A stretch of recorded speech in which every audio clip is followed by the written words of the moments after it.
In Season 3 of our Building a Nation save with Czechia and currently in charge of Pardubice, we did finish in the Championship group. However, we were pretty garbage in the Championship group and finished down in 6th place at the bottom. It meant that we actually didn't qualify for any European competition, which I guess could be a good thing, maybe. Obviously, this time around, we would like to be finishing in the top 6 once again. I'd love to be getting back into European competition.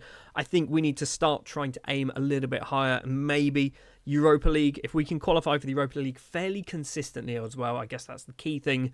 I think we should be on our way up. And the season preview now worked because there's been an update to FM26, and it means we're expected to finish in 11th place. The season previews are much like FM24, where they are often way below where I'm expecting to finish. I'm thinking we can finish in the top 6 and should be finishing in the top 6 every single season from this point on. Now it is the 5th of July, which is actually about a month ahead of where I would normally come back because I just kept clicking continue and went, oh wait, I'm supposed to stop playing at some point and actually do this part of the video. So yeah, we have gone through quite a few days, should I say, for this transfer window, and we have done a bit of transfer business too. It's not a lot. We have sold one player and brought in one player. Robert Miskovic, a player that we signed in Season 1, has left the club at signing for Istra, and he has gone there for £950. It was probably more expensive to travel from Pardubice to wherever Istra is in Croatia than it was to actually do the transfer. And joining the club we have Panaman, is that what it's called? Jose Cordoba, who has signed on a free transfer on a permanent deal from Norwich. He cost them £3 million back in 24-25, signed previously from Levski, and obviously started his career in Panama. He has come in because I think we needed to shore up the defence a little bit more, and I think Cordoba is a much better defender than what we initially had to offer. And it has taken me far too long to realise there is a particular rule that we are starting to fall foul of. And we will continue to fall foul of this rule because I can't control myself. And that is, when we sort by the, whatever this is, status, I guess, you can see we've got players like Heredia, we've got Cordoba, we've got Costilla, we've got Belegia, we've got Zwane, we've got Jimmy J. Morgan, we've got Mohamed Suso, we've got Nayasi, we've got Fredriksson, Silla, Johan Martinez. We can't play more than 5 non-foreign or non-EU players in our starting 11 or in our matchday squad at any one time in the league, which means there are a lot of these players who are going to get very annoyed. So maybe we might need to start looking at selling some of these players, like maybe Jimmy J. Morgan. He is unhappy because I think we had an offer for Jimmy J. Morgan. If we can find out, I want to say Wolves come in for him, maybe not. But yeah, we had a couple of kind of bits of interest in Jimmy J. Morgan, which is why he's got this £2.4 million sort of markup there. Basically, I think we're going to lose Jimmy J over the summer because, first of all, he doesn't want to be here. Secondly, he's worth a lot of money. And thirdly, he is non-EU, which means we can't really play him all the time anyway. And Ange Silla, I think, is a better striker. So actually, maybe selling Jimmy J might not be a terrible idea. Other things to mention financially, we are in a reasonable position at £1.2 million. But I think, if I'm not mistaken, our chairman or whoever keeps just giving us money, which is why we're getting these little spikes turn up. We often go into debt and then they kind of claw us out. We have nearly £500,000 worth of transfer budget. We've got £89,000 per week of a wage budget to spend, with about 19,000 of that still to go. So we are going to have to do a little bit of investing, which I'm perfectly fine with. Probably going to be doing a fair amount of transfer business over the course of this season.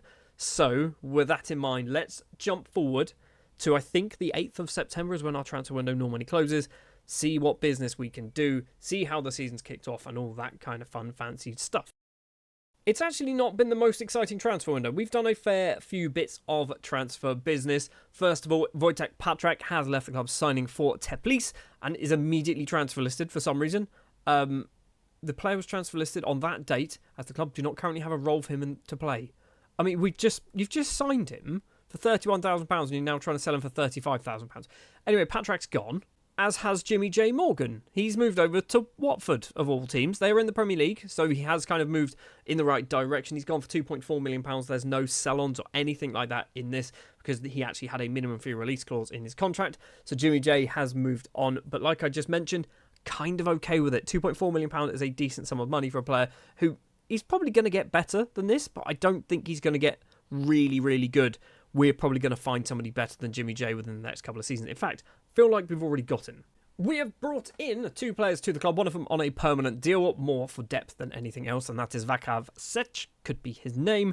He has come in on a free transfer after his contract expired at Sigma Olomouc. He's not really played much. He scored a bunch of goals apparently on loan at Heerenveen in the 25-26 season, but that is about it. He's come in, like I said, free transfer. I'm not expecting him to play much. He's only here as well on a 1-year contract, so chances are he'll kick the ball maybe about 10 times, score about 2 goals in the entire season, and then we'll never see him again. And the other player to join is Jur Schipper, who is a 22-year-old goalkeeper from the Netherlands. He's joined on loan until the end of the season because basically Dudu picked up a fairly sizable injury. I think he's almost clear of it, but I needed a better goalkeeper than the options that we actually had. I think he was out for 6 weeks, maybe 8 weeks, something like that. So that is all the transfer business that we have done. If we do very quickly, you can see there, by the way, Sevcik has gone out on loan, but that doesn't really matter too much. Released players, we've also lost Zulic, we've lost Serzen, and we've lost Fousseni Koulibaly, the now 35-year-old Senegalese. Senegalese? He's not Senegalese, why am I saying that? Ivorian former international, who has he spent a few seasons here, 3 seasons, played a reasonable amount of football last year as well, most of it coming off the bench. So yeah, Koulibaly, I enjoyed your time here, but I think we've outgrown you. You're still good mentally. Physically is where you're starting to lose it, bud. You are 35, which now I say that out loud is still considerably younger than what I am in real life. So what does that mean for our squad and players that are getting locked in? Well, 2 people are going to be locked into the squad this season. We have Ange Silla, the Ivorian striker who basically joined us halfway through last season.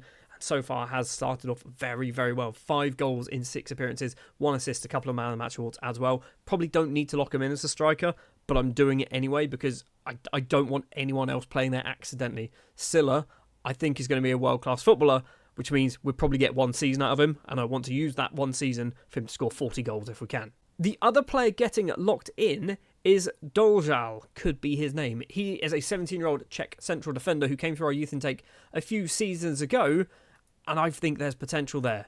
He says 5-star. I'm not too convinced it is going to be 5-star, but he's got good mental numbers for my liking. The determination of 16, I think, is really, really good. He's also got good technical numbers. Marking and tackling of 15 and 13. Heading of 11, not amazing. Could improve that. But I think Filip Dozal could be a very good player, and we do obviously need to start bringing through some Czech youngsters in order to build the Czechia national side up. And I think if we just kept this guy in our reserves and never actually played him, probably wouldn't ever get close to his 5-star potential. I'm not considering him to be a world-class footballer by any means, but I feel like he might be good enough to play for the Czechia national side at some point. Speaking of the Czechia national side, what is going on? Can we see fixtures? I mean, this annoys me that I have to go to the men's national team and then I have to go to fixtures, which is here. Have they done anything recently? So nothing in 2029. Last season, let's go to about here. So the European Championship qualifiers, have they qualified for the Euros? I mean, it's something we definitely need to look at because they didn't qualify for the World Cup. Have they qualified for the Euros? How do we even know? Has it just happened? I feel like it happened, right? So I've just realised this is the qualifiers. So we need... How do we find this? Competitions, Europe, men's... No, it's none of those. It's I don't think it's here, right? Right, we've just had to search for it. So the current holders are Norway. Interesting, fair enough. Did they actually qualify? Can we have a look? I mean, I'm still trying to work out how all of the UI works. I mean, this doesn't help me at all, does it? Fixtures. And then if we go, the final was Norway beating Italy, apparently. There you go, there's a thing. There must be an easier way of finding out if they actually qualified for this. There must be, surely. I'll be honest with you, I've got no idea. I'm assuming they didn't qualify, because if we go here and we have a look at the European qualifiers, they did beat Liechtenstein, they beat Montenegro, but there was no Euros actually being played, right? So surely they didn't qualify. Which is absolutely disastrous, by the way, for a Building a Nation save. But there we are. We'll have to fix that somehow. I don't know how, but we're going to have to try. Anyway, from our perspective, we are 8 games into the season. We are currently sat 5th place in the table, which is not a terrible place to be. But if we just lose one of our next few games and everyone else around us kind of wins their games, we could drop all the way down to like 10th place in the table. So it is very early days. We are draw specialists. 4 draws so far out of 8. 3 wins, 2 defeats. In our last 5 games... we've had 4 draws in our last 5 games, which is kind of ridiculous, really. We're scoring goals, okay? That's the good thing. We're scoring a lot of goals. The problem is we are also conceding a lot of goals. So you can see there 2 conceded against Sigma Olomouc. We've got 3 conceded against Hradec Králové. So, yeah, we need to stop conceding and maybe try and hold on to a lead. But it's still somewhat promising. Also, we've managed to get through the FA Cup first round. I'm going to assume first round against Trebic. Could be their name. A 6-1 victory here. Johan Martinez with 4, Silla and Zwane with the goals. So the next thing we're going to do then is jump to the end of the regular season. If we finish exactly where we are right now, that will be quite nice because obviously we'll be then into the championship group. I kind of, in a way, want to drop down into the weird little playoff thing and see what that's like. Also, I don't want to do that because that means we're definitely not going to be getting into European football for Season 5. Let's jump forward and find out what happens. We finished in 7th, which means we have fallen into the weird playoff thing in the middle of the league that I don't quite understand, and I don't know what's going to happen if we win it. It means we have to play, I don't know whether it's a 2-legged affair or is it a 1-legged affair, but we are in this playoff first round. We play Jablonec. You've got Kralove versus those guys. I'm not even going to try and pronounce that.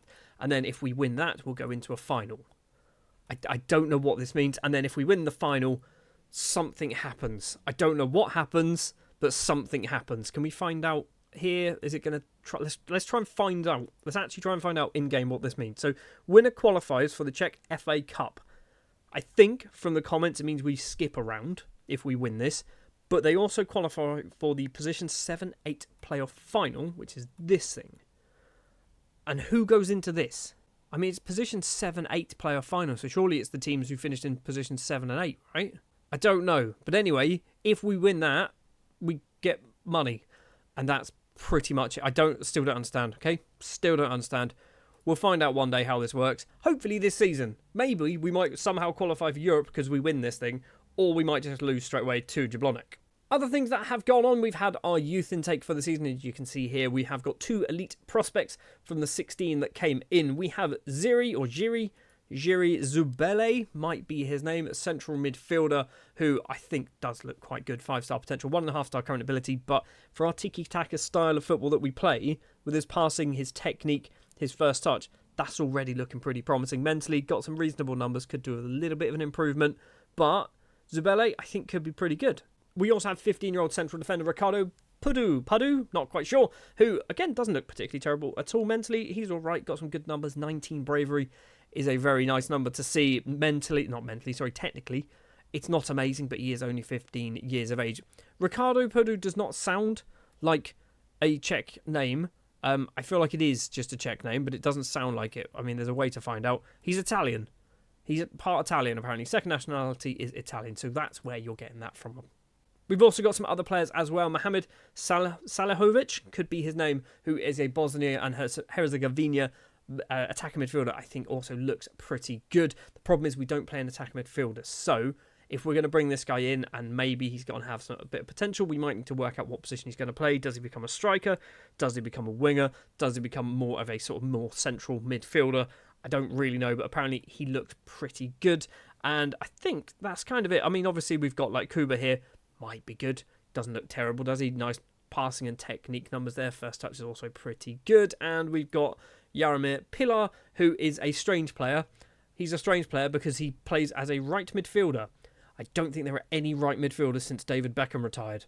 But anyway, we've got Jaromir Pilar, who might be good as well. But yeah, we've kind of got a reasonable youth intake, I think. I have just remembered there is the FA Cup as well. We get knocked out of this literally every season by one of the biggest clubs in the country normally. So if we drop back to the 3rd round, we beat those guys.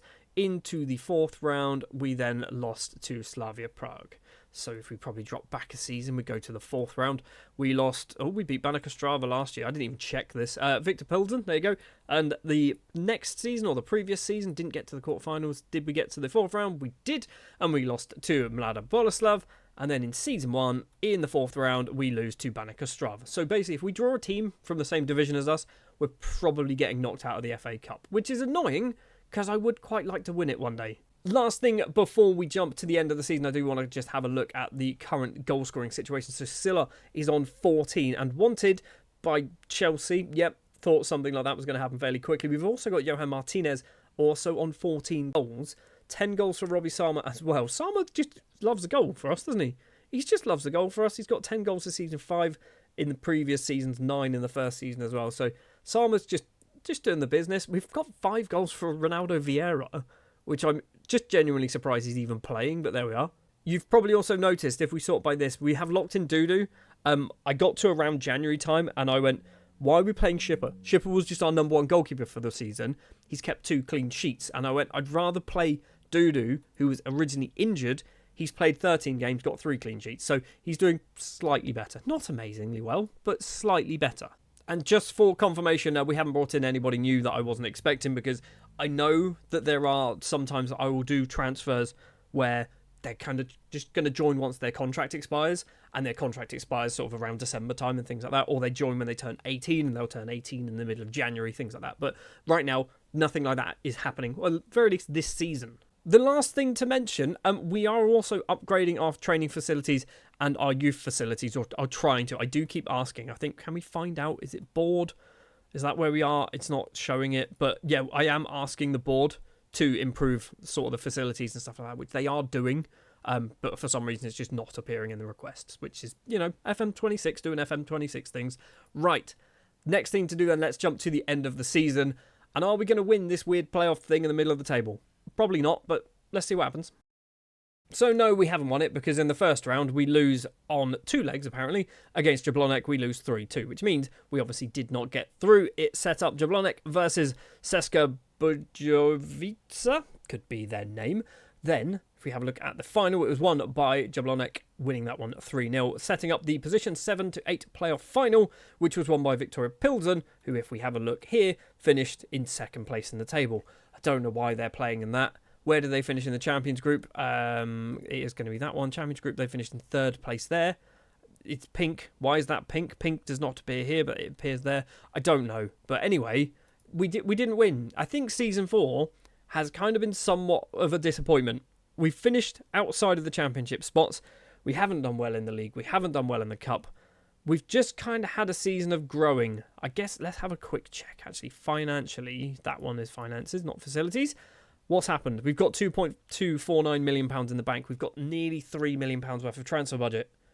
Is Season 5 the season where we start spending some of that cash? It might need to be,